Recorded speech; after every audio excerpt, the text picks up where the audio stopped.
Channel's Week in Review. Obama and Netanyahu, Clinton and Dershowitz. It's the AIPAC conference as tempers flare over East Jerusalem. And amidst the battle for their future, orthodox Jewish feminists gather. It's the Jewish news that's changing your world on this episode of the Week in Review. Hello, and welcome to the Jewish Channel's Week in Review. I'm Stephen I. Weiss. Largely overshadowed by healthcare discussions this week were some historic statements about Israel. Israeli Prime Minister Benjamin Netanyahu was in the United States, where he spoke to the annual conference of the America-Israel Political Action Committee, or AIPAC, and also met with President Barack Obama in a closed-door session. The hottest Israel topic under discussion was the recent controversial announcement of Israel's building in East Jerusalem, just as Vice President Joe Biden was visiting the Jewish state, and the response from Biden and the Obama administration to that announcement.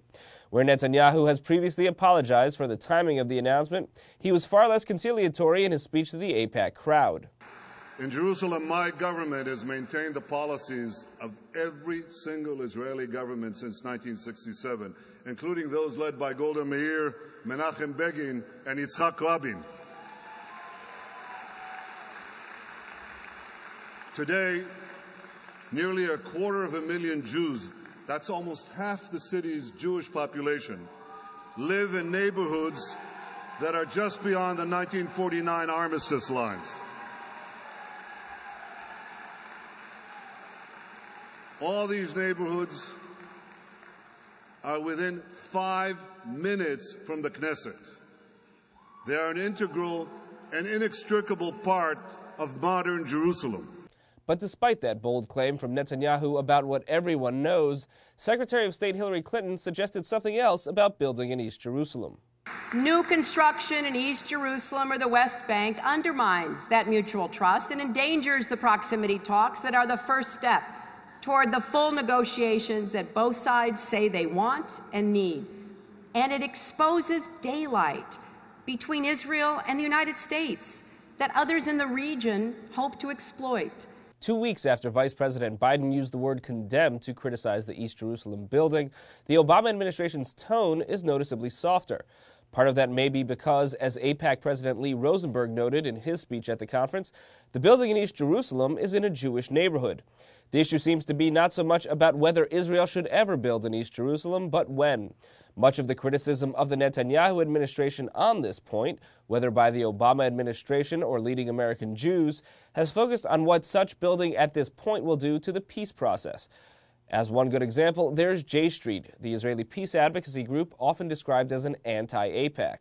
J Street joined Biden in condemning East Jerusalem building, citing the potential impact on peace negotiations. But in a statement from December of 2009, J Street offered more detail about its perspective on East Jerusalem, saying, J Street supports Jewish neighborhoods in East Jerusalem being incorporated as part of Israel in a new border arrangement that includes equal land swaps.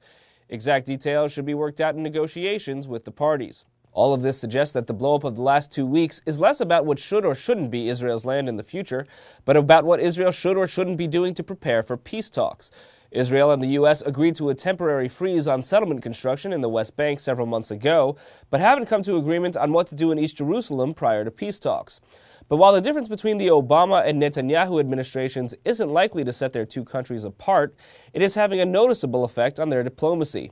For Netanyahu's meeting with Obama, photo opportunities and comments to the press were avoided, which were seen as snubs to Netanyahu for Israel's recent conduct. In other news, if you think the back and forth in the Israeli-Palestinian conflict can become a difficult match over their differences, Rebecca Honig-Friedman reports from a conference where stark lines are being drawn over a single word. But here at the National Conference of the Jewish Orthodox Feminist Alliance, or JOFA, there's a feeling of optimism about the future of Jewish women's spiritual leadership. The more than 1,000 attendees spent the day in a variety of lectures, panel discussions, and artistic workshops. Topics addressed included issues of women's spirituality, social justice, religious ritual, and leadership. But many came simply for a sense of fellowship. It's good to be around like-minded people and just realize that there are so many other people who are part of this community. And what stuck out to this longtime JOFA supporter was the relative youth of this year's participants. When I first came 13 years ago, it was mostly a lot of us older ladies 40 and over. And it's very, very exciting to see a lot of young women and teenagers. Indeed, the conference's opening plenary set the youthful tone, featuring 4 women under 40 who have become leaders in the Orthodox feminist movement. Seems to be a lot more younger people. It almost feels like there's been a passing of the torch. One of those torchbearers is Rabbah Sarah Hurwitz, who has been at the center of the recent controversy over titles for women in Orthodox spiritual leadership. Hurwitz was conferred by the Hebrew Institute of Riverdale's senior rabbi Avi Weiss in 2009 and given the title Maharat, a made-up Hebrew acronym meant to connote a female Orthodox rabbi. Right-wing Orthodox groups offered little opposition then, but things blew up this past January when Weiss decided to change Hurwitz's title from Maharat to Rabbah, a more precise female construction of rabbi.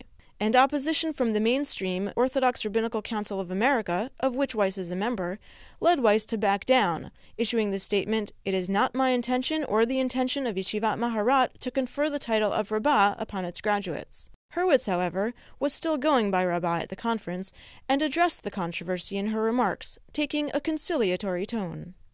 I've shied away from terms that have become lightning rods in the community, like rabbi, ordination, smicha. It's not that I don't associate my own journey with these terms, I do. But if it's these words that will prevent women from greater acceptance in the community, rather than rejecting or losing faith in our rabbis, we must not give up.